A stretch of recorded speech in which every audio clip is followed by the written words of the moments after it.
Graça e paz, irmãos amados, sejam muito bem-vindos ao nosso canal Aprofundando em Deus, sou Luiz Carvalho. E hoje nós vamos estudar Números capítulo 23. Esse é um daqueles capítulos que a gente precisaria ouvir até de joelhos. Por quê? Porque ele vai revelar o poder absoluto da palavra de Deus sobre o seu povo. Não perca. Balaque contratou Balaão, o profeta, para amaldiçoar Israel. Mas o que aconteceu foi justamente o contrário. Porque não adianta essas coisas no mundo espiritual. Deus ele vai colocar a bênção na boca de quem ele quer. E ele colocou a bênção na boca de Balaão. Então, antes da gente entender isso, de mergulhar nessa revelação, já se inscreve no nosso canal, deixa seu like, ativa o sininho. Eu também tenho um Instagram particular, que é o @LuizCarvalhoPro. E também o nosso Instagram de evangelismo na rua, que é o @evangelismo com coragem. Todos os dias a gente posta uma mensagem de evangelismo de fé para vocês. E também tem o 5am, que eu participo às 5 horas da manhã, é um grupo de oração, de estudo da Bíblia, a gente está estudando números, estuda provérbios, é fantástico, é maravilhoso. Simbora então, no capítulo anterior, Balaque, que é o rei de Moabe, ele chamou o profeta Balaão para amaldiçoar Israel. Só que Deus, ele deixou claro, ele falou, gente, esse aqui é meu povo abençoado, pertence a mim, não tem como amaldiçoar aquele que é abençoado por mim, o Senhor.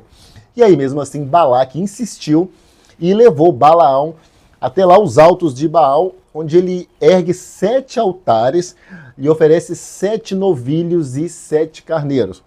Mas quando Balaão abre a boca para profetizar, né, para falar aquilo que Balaque tinha pedido, sai bênção em vez de maldição. E aí eu separei aqui o versículo 8, que está assim, ó. Como posso amaldiçoar quem Deus não amaldiçoou? Como posso pronunciar ameaças contra quem o Senhor não quis ameaçar? Então aqui está o ponto central do capítulo. Ninguém pode amaldiçoar quem Deus abençoou. Concorda? Make sense? Faz sentido para você, irmão e irmã? E aí Balaão olha para o povo de Israel e declara uma das palavras mais tops do Antigo Testamento, que está aqui na segunda metade do versículo 9. Está assim, ó. Vejo um povo que vive separado e não se considera como qualquer nação. Então ele reconhece, Israel é um povo separado, é um povo com uma identidade divina, um povo escolhido do Senhor. E aí depois ele diz algo ainda mais profundo no versículo seguinte, versículo 10, que está assim, ó.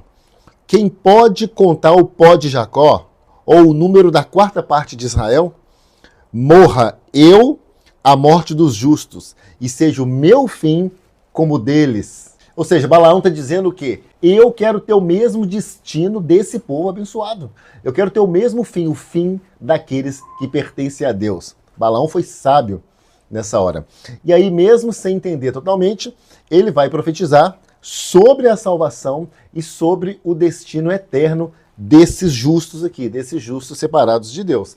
E aí Balaque fica furioso, fica contrariado e reclama do versículo 11, né? Porque Balaque estava tentando fazer de tudo para que Balaão obedecesse ele. E aí ele fala assim, ó, que foi que você fez? Que é isso? Como assim? Eu te chamei, te contratei para amaldiçoar meus inimigos, mas você não fez nada senão abençoá-los. Você fez o contrário do que eu pedi, meu filho.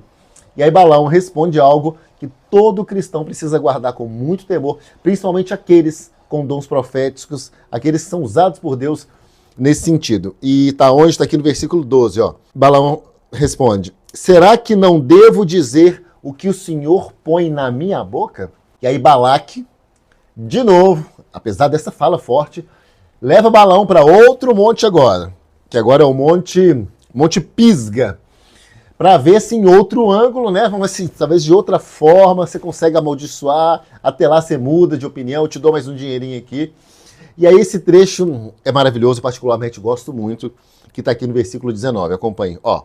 Deus não é homem para que minta, nem filho de homem para que se arrependa. Acaso ele fala e deixa de agir? Acaso promete e deixa de cumprir?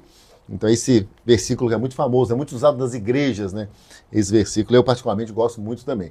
É o famoso versículo de ouro de Números 23, né? Deus não é homem para que minta, nem filho do homem para que se arrependa. Ou seja, revela o quê? O caráter imutável de Deus. E Balaão não desiste, não. Esse homem ele continua falando no livro aqui, a gente vai ver no versículo seguinte, ele diz assim, recebi uma ordem para abençoar, ele abençoou e não o posso mudar. Então Balaão falando, eu não posso mudar, não posso revogar, por mais Balaque que você insista e tudo. Ou seja, quando a palavra de Deus fala, a palavra dele é a palavra final. Não existe olho gordo, não existe feitiço, inveja ou palavra contrária que possa quebrar uma bênção decretada pelo Senhor.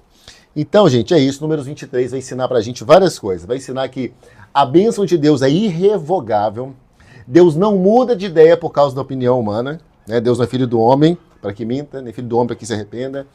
E quem anda em obediência está blindado espiritualmente. Então que você possa andar em obediência para receber essa blindagem. Então é isso, gente. Números 23, Deus mostrando ao mundo inteiro que a palavra dele é soberana, é acima de tudo. Quando ele decide abençoar, não tem Balaque, não tem Moabe, não tem língua, não tem plano nenhum, não há nada, não há demônio nenhum que possa revogar isso. Então, se essa palavra falou com você, digita aqui, comente aqui nos comentários. Ninguém pode amaldiçoar o que Deus já abençoou. E lembre também, às 5 horas da manhã temos o 5am, um encontro abençoado, onde a gente fala dessa palavra, a gente fala de provérbios e se encontra. Então, se inscreva no nosso canal se você ainda não está inscrito, compartilhe e mande para todo mundo, para que o céu se abra no entendimento dessa palavra. Que Deus te abençoe poderosamente em nome de Jesus.